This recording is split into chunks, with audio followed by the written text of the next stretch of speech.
নিজের জন্য সময় বের করা আর নিজের প্রতি একটু যত্নশীল হওয়া আসলে প্রতিটি মেয়েরই উচিত। তো আমি কয়েকদিন ধরেই প্রচণ্ড দাঁতের ব্যথায় ভুগছি। তো আসলে একরকম অবহেলা করে যাচ্ছিলাম না।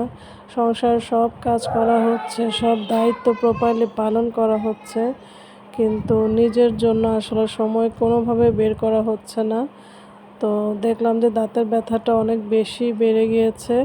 তো ফাইনালি চিন্তা করে দেখলাম যে না, আজকে যেতেই হবে, কোনোভাবে এটা আর টলারেট করা যাচ্ছে না। এই জন্য আমি আজকে সকালে রেডি হয়ে বের হয়ে গিয়েছি। যেহেতু বন্ধের দিন ছিল, বাচ্চারা ঘুমাচ্ছিল, তো এই জন্য ওদের বাবার কাছে বাচ্চাদেরকে রেখে তো চিন্তা করলাম যে আজকে যাই। ওরা যদি জেগে থাকে তাহলে আবার দেখা যাবে যে আমার বের হওয়াটা আসলে একটু ডিফিকাল্ট হয়ে যাবে। আমার সাধারণত যেখানেই যাই বাচ্চাদেরকে সাথে নিয়ে যেতে হয়।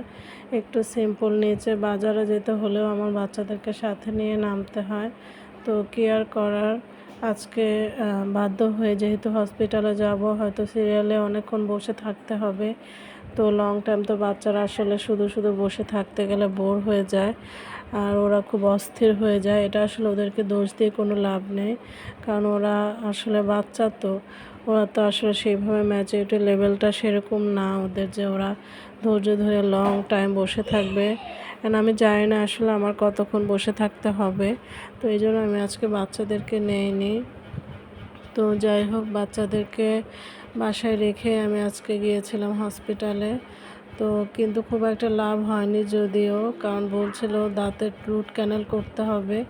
আজকে জাস্ট দেখে দাঁতের অবস্থা দেখে বললেন যে এখন আর ফিলিংয়ে কোনো কাজ হবে না, রুট ক্যানেল করতে হবে, আরও 4-5 দিন আসতে হবে। আমি জানি না আসলে আমি 4-5 দিন এভাবে কীভাবে টাইম ম্যানেজ করে বের হতে আদৌ পারবো কি না, দেখা যাক। যাই হোক, সবাই অনেক বেশি দোয়া করবেন। সব মায়েদেরই আসলে নিজের প্রতি যত্নশীল হওয়া উচিত, নিজের প্রতি খেয়াল রাখা উচিত। আর আসার পথে আস্তে আস্তে আমার অনেকটা দেরি হয়ে গিয়েছে, দুপুর হয়ে গিয়েছিল, লাঞ্চের সময় হয়ে গিয়েছে। তো ভাবছিলাম বাসায় গিয়ে আসলে রান্না করার মতো এনার্জিও নেই, আর রান্না করতে গেলে অনেকটা সময়ও লেগে যায়। তো এই জন্য আমি আবার আসার সময় দুপুরে খাওয়ার জন্য নিয়ে নিলাম কিছু, যাতে মোটামুটি চালানো যায়। আমি আসলে সাধারণত বাইরে থেকে এরকম করে খাবার খুবই কম কিনি বা খুব কম খাই। আমি চেষ্টা করি যতটুকু সম্ভব বাসায় রান্নাবান্না করা যায়। তো যাই হোক, কি আর করার। আর ঘরের রান্নার সাথে আসলে কোনো কিছুরই তুলনা হয় না।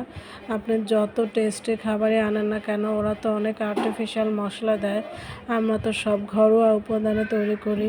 তো সেটাই সবসময় বেস্ট। যাক, ভালো থাকবে।